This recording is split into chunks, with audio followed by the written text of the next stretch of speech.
Good morning. কেমন আছেন আপনারা? মাই সিম্পল লাইফ ব্লগে সবাইকে অনেক স্বাগত। এখন সকাল 8টা বাজে আর আজকের ব্লগটা এখান থেকে শুরু করছি। এই প্রথমেই ছেলের চা খাওয়া দেখাচ্ছি। মানে আজকে ছোটোটাও উঠে পড়েছে, দুজনাকে একসঙ্গেই চাটা দিয়ে দিলাম। ওরা চা খাচ্ছে, তারপর একটু পড়তে বসে যাবে। মানে এখন তো 8টা বাজছে। এই সকাল থেকে ওরা যতক্ষণ না স্কুল যাবে মনে হয় আমি নিঃশ্বাস ফেলার সময় পাই না। মানে ওদের দিকে রেডি করা, তারপরে এইদিকে রান্না, চান করা, জলটা রেডি করে দিয়ে আসি, নিজেরাই চান করে, জামা কাপড়টাও পরে নেয়, তারপরে বাকিটা এইগুলো সব আমাকেই করে দিতে হয়। ওদিকে রেডি করে যতক্ষণ আমি স্কুল পাঠাবো ততক্ষণ আমারও শান্তি নেই। তার ভিতরে হয়তো রান্না করতে করতে এই টুকটাক কাজগুলোও সারতে হয়। আবার এই দুটো প্ল্যাটফর্মে কাজ করি, সেইগুলোরও ধরেন টাইম বাই টাইম আমাকে আপলোড দিতে হয়। মানে ওই রান্না করতে করতেই হয়তো গ্যাসটা কমিয়ে দিলাম, তো একটা যে কোনো প্ল্যাটফর্মে একটা আপলোড দিয়ে দিলাম, এরকম করেই চালাই। মানে এক তো ব্যস্ত জীবন, তার উপরে আবার নিজেকে আরও ব্যস্ত করে নিয়েছি। সারাদিন ধরেন যাই টুকটাক করছি সেগুলো আপনাদের সামনে তুলে ধরছি ভিডিও করে। হ্যাঁ, তারপরে এই টাইম বাই টাইম আপলোড দেওয়া, মানে সব কিছু একবারে মানে এত ব্যস্ত যে বলে বোঝাতে পারবো না হয়তো।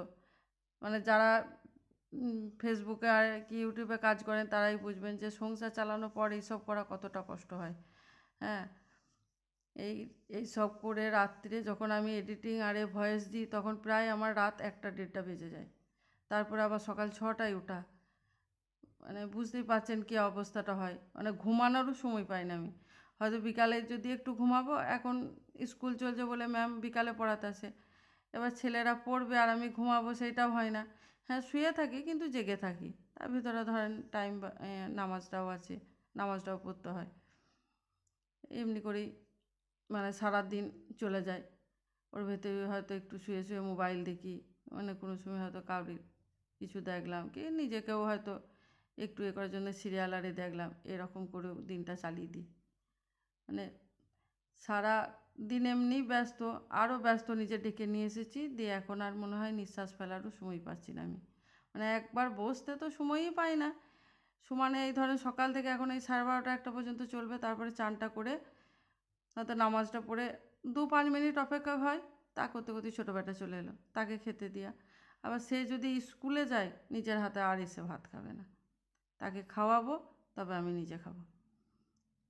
মানে ওর এই রকমই একটা ব্যাপার। বাড়িতে থাকলে খাবে, ভাতটা মেখে দিই, কিন্তু স্কুলে থেকে বাড়ি এলে, মানে স্কুল যেদিন থাকে সেই দিন মেখে দিলেও ভাত খাবে না, বলবেন তুমি খাই দাও, আমি খাবো না। মানে ওর মতলব কি, মানে খেতে খেতে মোবাইলটা দেখতে হবে, আর নিজে খেলে তো মোবাইল দেখতে পাবে না। ওই জন্যে আমাকে খাইয়ে দিতে হবে, মোবাইল দেখবে আর আমি খাইয়ে দেবো। চারিদিকে সামলাতে হয়, ছেলেদেরকেও দেখতে হয়, সংসারও দেখতে হয়, মানে সব কিছুই সেই একা হাতেই সামলাচ্ছি। দেখাই যাক কতদিন এমনি করে চলে। ছেলেরাও কিছুটা হেল্প করে, আর সব কিছু তো ওদের হাতের ওপর ছেড়ে দিতে পারি না। যেমন জল টল ওই ফিল্টার থেকে ভরে দেয়, এইগুলো টুকটাক কটা করে, বিছানা ঝাড়া এগুলো। দেখেন এখন দুপুরবেলা ছোটো বেটা চলে এসেছে। আজকে তো মধ্যে দেখালাম তরকারি সবজি করেছিলাম সব, আর এই পেঁয়াজ দিয়ে 2টো ডিম মা বেটার ভেজে নিলাম। ওকেও জিজ্ঞাসা করলাম, ও বললাম না মা তুমি যা খাবে আমি তাই খাবো। বেশ তাহলে পেঁয়াজ দিয়ে খা, আমি তো ডিমের অতটা পছন্দ করি না। দিয়ে এই যে বেগুনের ডাল, টমেটো বেগুন দিয়ে মুসুরির ডাল দিয়ে করেছিলাম, আর একটা সবজি দিয়ে ভাজা করেছিলাম, আর শাক ভাজা ছিল। সবজি দিয়ে ভাজা বলতে বিনস ছিল, গাজর আর আলু, এটা দিয়ে একটু ভাজা করে দিয়েছিলাম। মশলা টশলা কিছু দিনে, শুধু একটু হলুদ আর নুন আর লঙ্কা গুঁড়ো একটু। কোনো মশলা দিলে ভাজাটা খেতে ভালো লাগে না। এটা বড় ছেলেটা খুব পছন্দ করে, ওর জন্যে আবার মানে ও যখন আসবো কে আবার একটু গরম করে দিতে হবে ভাজাটা, তবে ও খাবে। ছোটোটাকে আগে খাইয়ে দিই, তারপরে নিজে খাবো। ও তো খাবে না নিজের হাতে, আবার বলবে তুমি খাই দাও না বলে আমি আরও রোগা হয়ে যাচ্ছি। হ্যাঁ, তোর বদমাশি, সব করতে পারছিস আর নিজের হাতে খেতে পারবি না। এখন দেখেন বড় বেটাও চলে এসেছিলো, খাওয়া দাওয়া ওরও সারি দিয়েছে, ওইগুলো আর অত তুলে ধরলাম না। ভিডিওটা প্রতিদিন খুবই লং হয়ে যাচ্ছে, আমি ওই 6 থেকে 7 মিনিটের ভিতরে ভিডিওগুলো করতে চাইছি, তো একদিন খুব লং হয়ে যাচ্ছে, আজকে ওই জন্য 7 মিনিটের মতোই করে দিলাম। এই যে এখন সন্ধ্যার সময় একটু ঘি দিয়ে, ওই দেশি মানে ঘরেরই ঘি, ওই দিয়ে পাউরুটিটা একটু ভেজে দিই, আর ওইদিকে চা বসিয়ে দিয়েছি।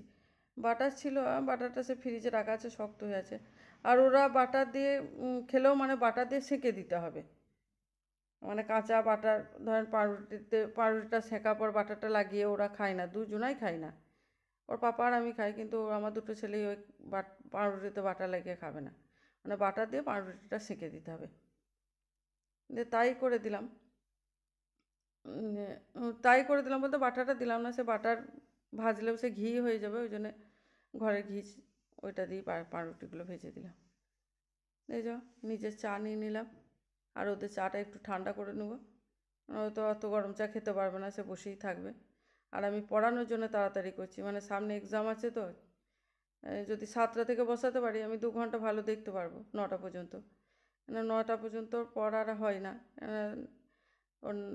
রান্না আছে আবার রাত্রের, একটু যা হোক তো কিছু করতে হয় রাত্রে। ওই জন্য আমি বললাম তাড়াতাড়ি খা, দিয়ে খেয়ে চল পড়তে বস। 5:45 ম্যাম পড়িয়ে গেল, যাই 1 ঘন্টার মতো রেস্টটা পেলে তারপর আবার আমি বসাবো, মানে স্কুল থেকে এসে 15-20 মিনিট পরে ম্যাম চলে আসে। দিয়ে দেখেন চা নিয়ে 3 মা বেটায় বসবো এবার চা খেতে। ছোটোটা বলছে তোমারটা কই, তাও তুমি মুড়ি খাবে বলে যে, আর আমি খাবো, তোরা আগে নিয়ে দিয়ে খা, আমি নিচ্ছি। দিয়ে দিলাম 2 ছেলেকে। এখানে ব্লগটা শেষ করছি। সবাই ভালো থাকবেন, সুস্থ থাকবেন, আর আমার চ্যানেলটাকে এগিয়ে নিয়ে যেতে সাহায্য করবেন। Good bye.